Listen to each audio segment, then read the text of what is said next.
Bonjour, bonjour, nous sommes vendredi à la Minute Parent Expert en sentiments et besoins. La semaine dernière, je vous ai parlé de l'estime de soi et de l'importance que nous pouvions avoir, nous, parents, pour promouvoir l'estime de soi de nos enfants.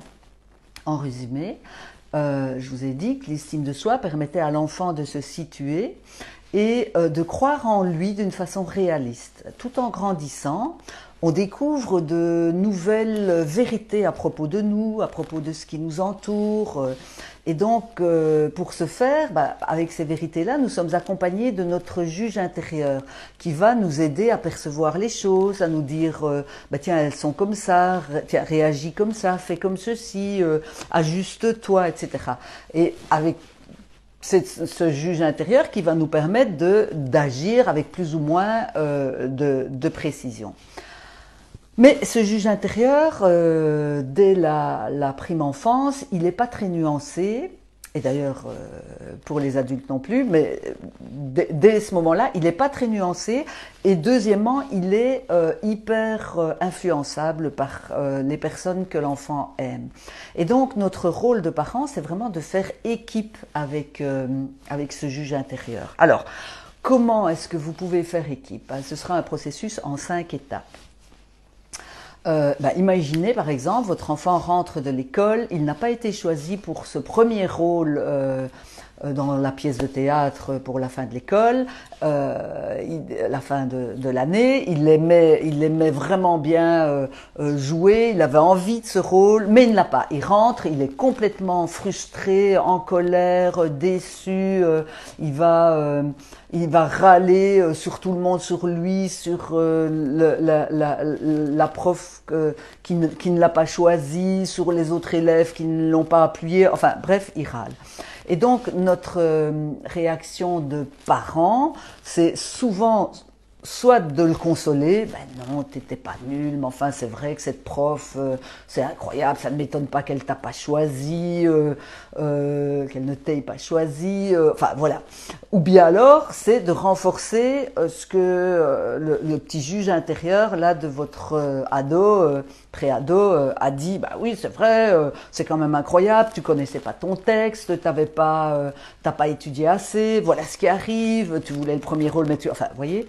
Donc, plutôt ces deux réactions-là. Alors, donc, dans un premier temps, ce que je vous propose, donc la première phase, c'est au contraire de réagir et d'avoir envie de réagir, c'est vraiment de se mordre des lèvres et d'écouter, vraiment écouter l'ado, dans tout ce qu'il vit et dans ses frustrations et ses difficultés. Des difficultés, des frustrations, il en vivra encore dans le futur. Donc voilà, vous pouvez pas les empêcher, vous serez pas là tout le temps pour le consoler, donc c'est vraiment important qu'il aille jusqu'au bout. Alors, vous vous souvenez, on a déjà parlé dans une des minutes qu'il y avait des moyens pour écouter, on en reparlera encore après, mais voilà, donc dans un premier temps, on écoute. Si vous faites cela, il va pouvoir avoir l'occasion de travailler à renforcer ses connaissances pour après. Donc c'est vraiment important cette première partie d'écoute.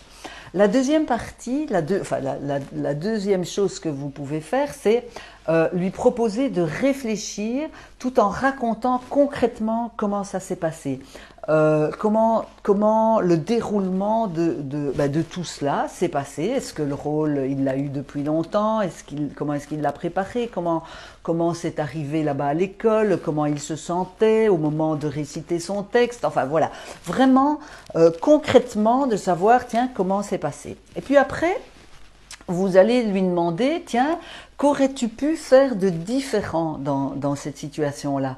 Et donc à ce moment-là, vous vous rendez bien compte qu'on commence à construire quelque chose. On n'est plus dans carrément le négatif et la frustration, mais là, on va vers autre chose. Si l'enfant dit non, de toute façon je suis nul, j'aurais pu rien faire d'autre, ça veut dire qu'il n'a pas été entendu assez, ça veut dire qu'il pense qu'il n'a pas été entendu assez, et donc là c'est vraiment retourner aux sentiments et besoins et faire de l'écoute vraiment active. Alors, dans un troisième temps, donc je vous ai dit qu'est-ce que tu aurais pu faire de différent. Dans un quatrième temps, lui demander de réfléchir, tiens, qu'est-ce qu'il y a de positif dans cette situation-là? Quel est le cadeau de cette situation? Alors, c'est souvent difficile à entendre, hein, mais c'est vrai que dans chaque situation vécue, il y a un cadeau. Et effectivement, c'est le moment de le trouver. Quel est le cadeau? Qu'est-ce qui va me permettre d'avancer d'un pas, d'aller un pas plus loin, etc., grâce à cette situation-là? Bien sûr, si votre enfant a fourni un effort et que vous avez vu qu'il avait répété son texte, qu'il avait fait telle ou telle chose vraiment avec assiduité, vous le félicitez. C'est le moment aussi. Hein, c'est vraiment lui dire, écoute, voilà, je sais que ça ne va pas vraiment te consoler, mais sache que moi, j'ai vraiment apprécié la façon dont tu as fait ceci, cela. En tous les cas, bravo. Vous voyez? Donc ça, c'est important aussi de lui refléter ça. Mais après, hein, dans un deuxième, troisième temps ou même quatrième temps. Et cinquièmement, vous préparez avec lui la prochaine fois. Tiens, la prochaine fois, comment est-ce que tu vas pouvoir faire qu'est-ce que tu vas pouvoir faire de différent? Et donc là, on le relance sur quelque chose de positif. Donc pour résumer, 1, on écoute l'enfant. 2, on lui propose de réfléchir concrètement à ce qui s'est passé, l'événement, le déroulement de l'événement. 3, on lui demande qu'est-ce qui aurait pu être différent, qu'est-ce que tu aurais pu faire de différent. 4, quel est le cadeau de cette situation-là, qu'est-ce qui est positif dans cette situation-là.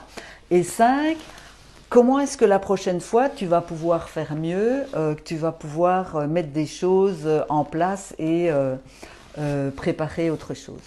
Voilà.